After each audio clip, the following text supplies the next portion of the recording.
ஒரு வன்முறைய தன்னை நம்பி இருக்கிற இளைஞர்களுக்கு கத்துக் கொடுத்து அதை வந்து அது அரசாங்கத்தோட சொத்து. ஆனா ஒரு வன்முறை எடுத்து அரசாங்க சொத்தை சேதப்படுத்துற அளவுக்கு ஒரு ஒரு விஷயத்த வந்து பாடமா கத்து தரீங்கன்னா, உங்களோட வழி என்ன? நீங்க உங்க அரசியல் கட்சியோட வழி என்ன?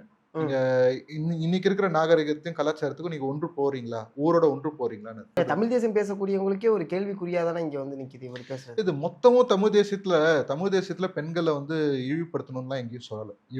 இவர் பார்க்குற பார்வை அப்படி வக்கரமா இருக்கு. அதாவது பிற்போக்குவாதமா இருக்கு. தமிழிசை சவுந்தரராஜன் வந்து ஒரு அறிக்கை விட்டிருந்தாங்க ட்விட்டர்ல. நான் அதை படித்தேன். அரசியல் ரீதியா கருத்து வேறுபாடுகள் அப்படிங்கிறது தம்பி விஜய் மேல எனக்கு இருக்கு. ஆனா தம்பி விஜய் செய்யக்கூடிய அந்த செயல் மாணவிகளை ஊக்குவிக்கிறதோ அவங்க அவங்க பெற்றோர்களை ஊக்குவிக்கும் வகையாக தான் இருக்கு.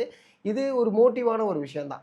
நம்ம அவங்கள ஓகே இன்னும் கொஞ்சம் அடுத்து ஏன்னா இந்த விஷயத்தை நான் எப்படி பார்க்குறேன் அப்படின்னா 10ஆம் வகுப்புல ஒரு பொண்ணு 498 எத்தனையோ மார்க் வாங்குறாங்க. அந்த பொண்ணுடைய பேரை சொல்லலன்னு சொல்லிட்டு விஜய் அவர்களே வந்து மேடையில வந்து நானே சொல்றேன்னு சொல்லியிருப்பாங்க. அதே பெண்மணி 12ஆம் வகுப்புல வந்து எகெயின் வந்து வாங்குறாங்க அப்படின்னா, ஸோ அவங்களுக்கு வந்து ஏதோ ஒரு வகையில இது ஒரு மோட்டிவா இருக்கு. ஓகே நம்ம போகலாம்ப்பா. நம்மள தள்ளி விடுறதுக்கு ஏதோ ஒரு பர்சன்ஸ் இருக்காங்க. ஓகே இது கொஞ்சம் ஜாலியா இருக்கு. ஓப்பனா சொல்லுவோமே ஜாலியா இருக்கு. நம்ம மேடையில போய் நிக்கிறோம். நம்மளுக்கு ஒரு அவார்டு கிடைக்குதுங்கிற ஒரு பெருமை ஏற்படுது. அப்படிங்கிற வகையில நான் இந்த ஒட்டுமொத்த விழாவே நான் அப்படி பார்க்குறேன்னு வச்சுங்களேன். ஸோ அந்த வகையில தான் தமிழிசை சவுந்தரராஜன் அவங்களுமே